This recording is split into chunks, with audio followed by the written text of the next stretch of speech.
এবারই দেও হয়নি ফেরা ঘরে, প্রিয়জন ছাড়া ঈদ কাটে মোর একলা অচিনপুরে।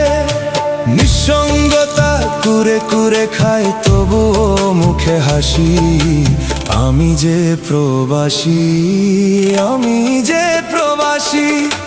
সবাই ভাবে প্রবাস মানেই রঙের দুনিয়া, কেউ তো দেখে না এই বুকে কি যে যন্ত্রণা।